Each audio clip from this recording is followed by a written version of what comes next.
बच्चा पार्टी, कैसे हो आप सब लोग बेटा। आई होप सब अच्छे होंगे, सब मज़े में होंगे। आज की इस वीडियो में यूपीएससी के लिए मैं थोड़ा सा आप लोगों को डीपली इन्फॉर्मेशन दूंगी, ठीक है। जितने भी बच्चे यूपीएससी में एग्ज़ाम क्रैक करना चाहते हैं, क्वालिफाइंग करना चाहते हैं, उनके लिए, ताकि वो बेसिक थोड़ा सा जान पाएँ कि इसके लिए क्या ज़रूरी है, कैसा पेपर होता है और क्या क्या स्टेप्स होते हैं, ठीक है। फर्स्ट वीडियो में मैंने आप लोगों को बता दिया था कि यूपीएससी के लिए जो कंडीशन है वो क्या होनी चाहिए, क्या एलिजिबिलिटी आपको रखनी चाहिए।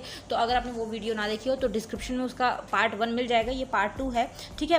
तो सबसे पहले स्टार्ट करते हैं कि जो यूपीएससी जो होता है उसके अंदर आईएएस, जिसको आप लोग बोलते हैं ना, जो आप लोग अभी अपनी भाषा में उसको बोलते हैं आईएएस का एग्जाम, आईएएस बनना है, कलेक्टर बनना है। तो ये पेपर जो है इसकी क्या प्रोसेस होती है, किस तरीके से होता है, उसके ऊपर हम बात करेंगे। तो सबसे पहली चीज़ जो सिविल सर्विसेज होती हैं, ये एक ही, सारी चीज़ें एक ही हैं, बट ठीक है। यूपीएससी जो है इसके अंडर में ही सिविल सर्विसेज के एग्जाम्स होते हैं और सिविल सर्विसेज में ही सारे आते हैं। आईएएस हो गया, आईएफएस हो गया, आईपीएस हो गया, ये सारे के सारे सिविल सर्विसेज में आते हैं, ठीक है। तो इसके अंदर जो प्रोसेस होती हैं वो क्या होती हैं, प्रीलिम्स होती हैं, मेंस होते हैं और इंटरव्यू होता है, ठीक है। 3 स्टेप होते हैं इसके अंदर में, एक आपको प्रीलिमिनरी देना होता है, एक आपको मेंस देना होता है और एक आपको इंटरव्यू देना होता है। 3 स्टेप में ये पेपर जो है वो दिया जाता है, ठीक है। अब इसके बाद आगे अगर हम बात करें तो देखिए क्या बोल रहे हैं ये, UPSC syllabus for civil services exam can be assessed and downloaded from this page. Aspirant may bookmark this page to refer the latest syllabus for, ये सारी चीज़ें तो ये इस साइट के बारे में बोली जा रही है, ठीक है। उसके बाद में आगे ये लोग जो बोल रहे हैं, ये कह रहे हैं कि जो प्रिलिमिनरी एग्जाम होता है उसके बारे में क्या है। जो सबसे फर्स्ट एग्जाम होगा, the civil services preliminary exam comprises of 2 compulsory paper of 200 marks each, ठीक है। 2 पेपर होते हैं, 200 नंबर के होते हैं जो, ठीक है। और इसके अंदर जनरल स्टडी के अंदर जीके वगैरह सारी की सारी, ठीक है। एक पार्ट 1 होगा, एक पार्ट 2 होगा। The questions will be multiple choice objective type. The marks in prelims will not be counted of final ranking but just for qualification for the main exam. इसके अंदर जीके आती है, जितना आप जीके बेस्ट पढ़ सकते हैं वो पढ़िए, क्योंकि वही आप लोगों के लिए मेन अभी टारगेट रहने वाला है। तो जीके आप लोगों को अपनी फिनिश करनी है अच्छे से, इसीलिए मैं बोलती हूँ चाहे आप 10th में हो, चाहे 11th में हो, चाहे 12th में हो, चाहे कॉलेज में हो, लेकिन आपकी जो एलिजिबिलिटी है वो 21 ईयर्स होती है। तो आपको तब तक अच्छे से अपनी जीके स्ट्रॉन्ग करनी है। जीके के सारे फैक्ट्स आपको लोगों को लर्न चाहिए, ज्योग्राफी, जीके, जनरल नॉलेज, हमारे आसपास देश में क्या हो रहा है, क्या नहीं हो रहा है, सब कुछ उसके बारे में, ठीक है। तो ये आपका होता है प्रिलिमिनरी एग्जाम, भी होता है, ये होता है 200 नंबर के 2 पेपर होते हैं और जनरल स्टडी होते हैं दोनों, ठीक है। अब आगे की अगर हम बात करें जाएँ तो क्या बोल रहे हैं, the commission will draw list for candidate to be qualified for civil services main examination based on the criterion of minimum qualifying marks of 33%। तो यहाँ पर देखिए 33% अगर आपके आ जाते हैं तो आगे आप फिर नेक्स्ट जो है सिविल सर्विसेज का जो मेन एग्जाम होता है, मेन सबसे पहले प्री होता है फिर मेन होता है, तो मेन एग्जाम आप देने के लिए क्वालिफाइंग हो जाते हैं। एक शॉर्ट लिस्ट आ जाती है, उसमें अगर आपका नाम है तो आप मेन एग्जाम भी दे सकते हैं, ठीक है बच्चे। हो गया, ये सारी चीज़ें हो गई। उसके बाद में आगे जो है ये लोग क्या बोल रहे हैं, फिर उसके बाद में 200 मार्क्स के जो ये पेपर होते हैं, इसके अंदर क्या होता है, this objective paper multiple choice question होते हैं इसके अंदर, ठीक है। This objective paper is for a duration of 2 hours, 2 घंटे का होता है। 100 क्वेश्चन होते हैं इसके अंदर और marks of only this paper is counted to decide it of toppers of the preliminary exam. The syllabus of GS paper is, तो सारा सिलेबस जो है वो यहाँ दिया होगा। GS का हिस्ट्री है, करंट इवेंट्स हैं, इंडियन पॉलिटी है, गवर्नमेंट इकोनॉमिक्स से रिलेटेड, ठीक है, सारी चीज़ें ये होती हैं। फिर ये सेकंड पेपर होता है, ये भी GS का ही होता है। इसके अंदर देखिए द सिलेबस GS पेपर के अंदर जो ये क्या क्या चीज़ आ जाती है, देखिए कॉम्प्रिहेंशन हो गया, ठीक है, reasoning, decision making, general ability, सारा रीजनिंग टाइप ही होता है ये भी, ठीक है ना। तो इसको आप अच्छे से, मतलब कि एक बार जब डीपली देखेंगे तो आपको यूट्यूब पर सारा मटेरियल अच्छे से मिल जाएगा, ठीक है बच्चे, ओके। अब उसके बाद में मेंस एग्जाम होता है। अब आगे क्या बोल रहे हैं ये, अगला जो बोल रहे हैं कि a candidates rank in UPSC services depend only on the marks scored in main and interview. जो मेन एग्जाम होता है ना आपका, जो सेकंड एग्जाम होगा और इंटरव्यू होगा, उसके बेस पर ही आपका रैंक जो है वो डिसाइड होता है, ठीक है बच्चे। फर्स्ट जो है प्री, उसका ज़्यादा वो नहीं है, वो सिर्फ इसलिए कि आप लोगों की नॉलेज कितनी है ये देखते हैं वो लोग। जो मेन एग्जाम होता है वो 1750 मार्क्स का होता है, ठीक है, इसके अंदर। और उसके बाद जो है 275 मार्क्स जो होते हैं वो इंटरव्यू के होते हैं, ठीक है, ओके।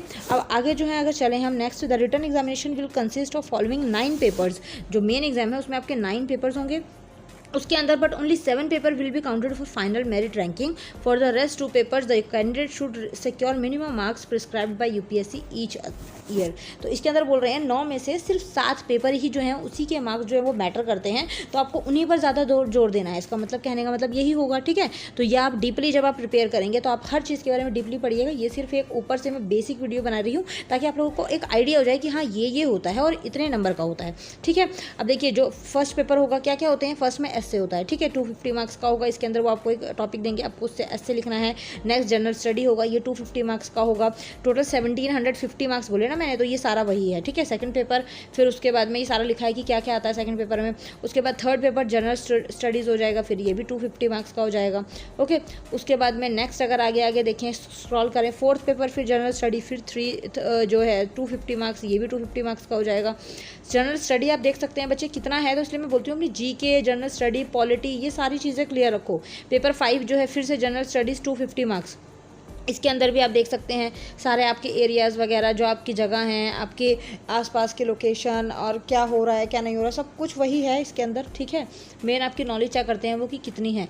फिर 6th पेपर हो जाता है ऑप्शनल, और फिर 7th पेपर होता है, ये भी 250 मार्क्स का होता है, ये ऑप्शनल होते हैं, ठीक है बच्चे, ओके। और ऑप्शनल पेपर के लिए आप खुद चूज़ कर सकते हैं, ज्योग्राफी में पेपर देना चाहते हैं, हिस्ट्री का देना चाहते हैं, पब्लिक एडमिनिस्ट्रेशन, फिलॉसफी, साइकोलॉजी, जो जिसमें आपका इंटरेस्ट है आप वो सब्जेक्ट चूज़ कर सकते हैं, उसी के रिलेटेड आपके पास क्वेश्चंस बनेंगे, ठीक है। तो ये ऑप्शनल होते हैं, तो आप इसको ऑप्शनल ले सकते हैं, ठीक है। देखिए कितनी सारी चॉइसेस हैं, civil engineering syllabus, commerce syllabus, electrical engineering, geology, law syllabus, mathematics syllabus. तो जैसे होते हैं कि कई बच्चों ने इंजीनियरिंग से वो ट्राई करते हैं, कई ऐसे होते हैं जो मेडिकल फील्ड से होते हैं, कई फिजिक्स से होते हैं, कई जियोलॉजी से होते हैं, तो इसलिए ये वहाँ वाले हैं और ये ट्राई कर सकते हैं आप जिस भी फील्ड से हों, क्योंकि ग्रेजुएशन मांगते हैं इसमें सिर्फ। तो अगर आपकी ग्रेजुएशन है तो आप यूपीएससी के लिए आराम से तैयारी कर सकते हैं। लेकिन मैं इसलिए आप लोगों को आर्ट्स स्ट्रीम बोलती हूँ, क्योंकि आप देख सकते हैं कि जनरल स्टडी वगैरह कितनी सारी चीज़ें हैं, जीके भर के है इसके अंदर, 90% करंट अफेयर और जीके है।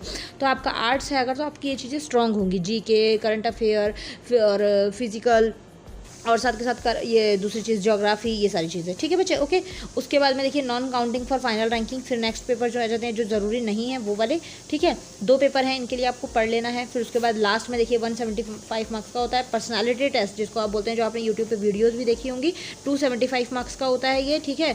और 275 में अगर आप देख सकते हैं, अभी जो अभी श्रुति करके जो मैम अभी यूपीएससी पे फर्स्ट रैंक करा है उन्होंने, उनके 52% समथिंग मार्क्स आए हैं। तो आप देख सकते हैं कितनी कम परसेंटेज है।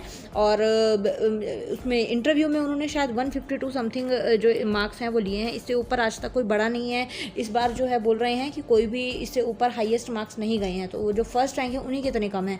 तो इस बार इंटरव्यू में बहुत कम मार्क्स गए थे सबके, तो आप देख सकते हैं, तो इतना ज़्यादा कुछ वो नहीं है। ग्रैंड टोटल जो होता है वो 225 मार्क्स का होगा, ठीक है, ये देख सकते हैं आप लोग, ठीक है बच्चे। तो इस तरीके से ये पूरा का पूरा प्रोसीजर होता है। तो अगर आप करना चाहते हैं, अगर आपको लगता है कि हाँ मुझे जो है इसके लिए तैयारी करनी चाहिए, तो बेटा बहुत अच्छा है, बहुत बेस्ट अपॉर्चुनिटी है। आप साथ साथ सारी चीज़ें कीजिए, लेकिन साथ साथ इसकी तैयारी भी करते रहिए, क्योंकि बहुत अच्छा मौका है।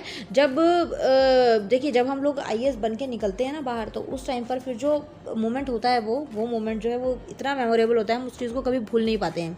तो अगर आपके मन में लगन है, अगर आपका इंटरेस्ट है कि हाँ मुझे ये बनना है, मुझे ये करना है, तो आप आराम से कर सकते हैं वो चीज़, ठीक है। तो इसलिए आप लोगों को टेंशन लेने की ज़रूरत नहीं है बिल्कुल भी। और एक चीज़ और मैं आप लोगों को यहाँ पर बता दूँ कि एक यहाँ पर आप लोग ये देख सकते हैं कि अगर मान लीजिए जैसे कि आपका भी यहाँ पर सिलेक्शन जाता है, तो आप लोगों की फिर ट्रेनिंग होती है। जैसे फाइनल आप मार्क्स ले लिए आप लोगों ने, ठीक है, सारी चीज़ें कर ली, फिर उसके बाद आपको ट्रेनिंग भी भेजा जाता है। और ट्रेनिंग आपको पता ही है, एलबीएस ना है मसूरी उत्तराखंड में, तो वहाँ पर 2 साल की आपकी ट्रेनिंग होती है। तो अप्रॉक्सीमेट 2 ईयर्स तो होते ही हैं। तो वहाँ पर आपकी ट्रेनिंग होती है, वहाँ पर सारी चीज़ें, सारे एक्सपेरिमेंट करवाए जाते हैं, हर सिचुएशन में आपको डाल के देखा जाता है। मतलब एक प्रॉपरली ट्रेनिंग होगी वहाँ से, ऐसा नहीं है। वहाँ पर भी आपके पेपर होते हैं, वहाँ पर भी आपको सिखाया जाता है, और फिर आपको अलग अलग डिवीज़न में भेज दिया जाता है जब आपकी ट्रेनिंग कंप्लीट हो जाती है। आईएएस, आईपीएस, और पहले आपको डायरेक्टरेट बनाया जाता है।